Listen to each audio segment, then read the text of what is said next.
On day 21 of the West Asia conflict, the gap between a physical missile strike and a global market crash evaporated. This chart shows the immediate macroeconomic output of that morning. Line A tracks Brent crude, the global benchmark for oil prices. Notice how it aggressively surges past the critical $112 per barrel threshold.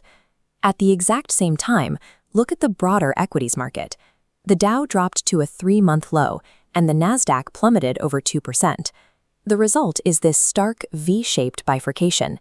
Even traditional safe havens couldn't escape the vacuum. Gold futures for April delivery took a sharp dive, dropping over $100 to settle near $4,505 an ounce.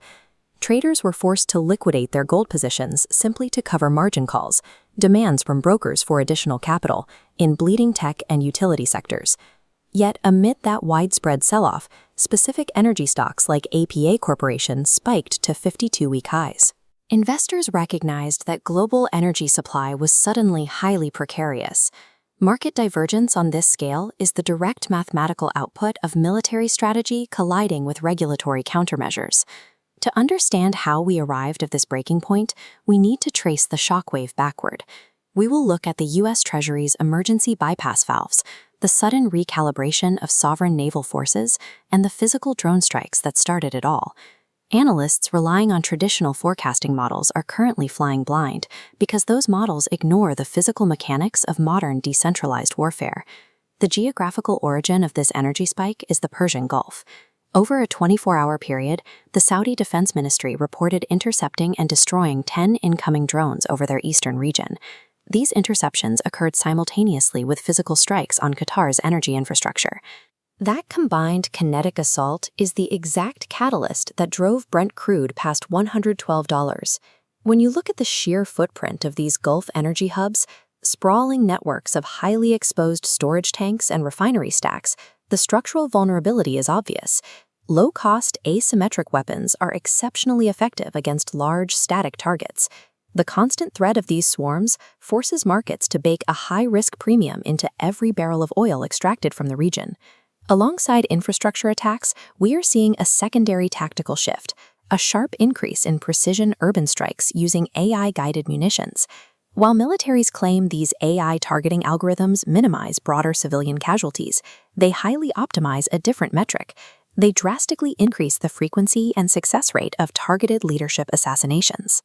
We saw the immediate result of this capability when the IDF eliminated both the intelligence chief and the top commander of Iran's Basij paramilitary force in a single coordinated strike.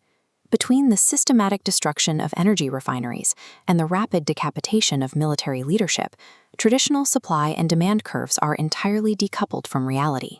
The geopolitical response to these strikes is actively accelerating the market instability. President Donald Trump has suggested the U.S. is close to meeting its operational objectives and may begin winding down military efforts.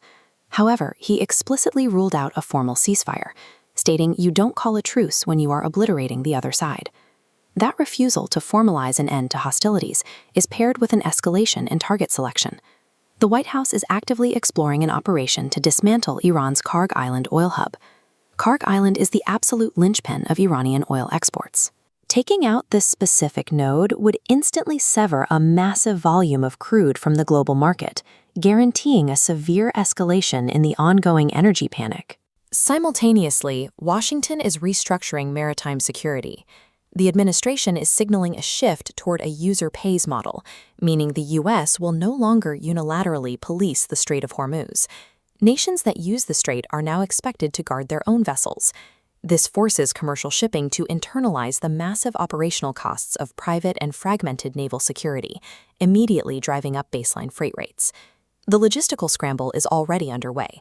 The Indian government has had to identify 22 of its merchant ships, currently in or near the Persian Gulf, prioritizing them for state-led evacuation and defense. Individual sovereign navies, like these Indian frigates, are being forced to deploy into the active maritime vacuum left by the United States. This operational friction extends onto land. In the UAE, major financial hubs are maintaining flexible remote work and distance learning protocols as a standard defense posture against recurring incoming missile alerts. By abandoning centralized maritime policing, the user pays doctrine eliminates the assumption of safe, frictionless global trade, ensuring that global commodity prices will stay structurally elevated. To prevent these compounding global disruptions from entirely breaking the domestic economy, panicked financial regulators are deploying emergency countermeasures. This schematic illustrates the U.S. Treasury's primary mechanism for market stabilization, a regulatory hack known as the 30-day authorization. By opening this temporary bypass valve, the Treasury has effectively legalized the sale of Iranian-origin oil that is already sitting on loaded vessels. It is a deliberate contradiction. The United States military is actively blockading a nation, while the United States Treasury is carefully engineering a legally permissible leak in that exact same blockade. The objective is purely mathematical. This sudden artificial injection of oil supply acts as a pressure valve, specifically designed to push that surging $112 Brent crude price back down. And it achieved its tactical goal, at least temporarily. That targeted release provided just enough liquidity to cool the energy markets slightly before the closing bell. We are watching two arms of the same government fighting in opposite directions. The military is physically destroying supply infrastructure, and the financial sector is quietly rewriting sanctions to dump reserves back into the system. If the Treasury hadn't opened that loophole, the combined weight of the drone strikes and the new maritime security costs would have pushed global equities past the point of margin call recovery. This system map shows the three interconnected variables that form our new macroeconomic engine. On one side, we have extreme upward price pressure. Constant drone threats against Gulf refineries and the targeting of Karg Island create an intense physical precarity for energy. That physical scarcity violently pulled capital out of tech and gold sectors at the opening bell. On the other side, the only downward stabilizing force is a piece of paper. Total market collapse is currently prevented by a single 30-day regulatory exemption. Meanwhile, traditional diplomacy is effectively paralyzed. The physical risk of travel is so severe that high-level negotiations are restricted to encrypted digital war rooms, drastically slowing down any potential resolution. As long as sovereign naval protection remains fractured and the kinetic strikes continue without a ceasefire, global economic stability is an illusion. It is a fragile baseline, held together entirely by temporary regulatory hacks.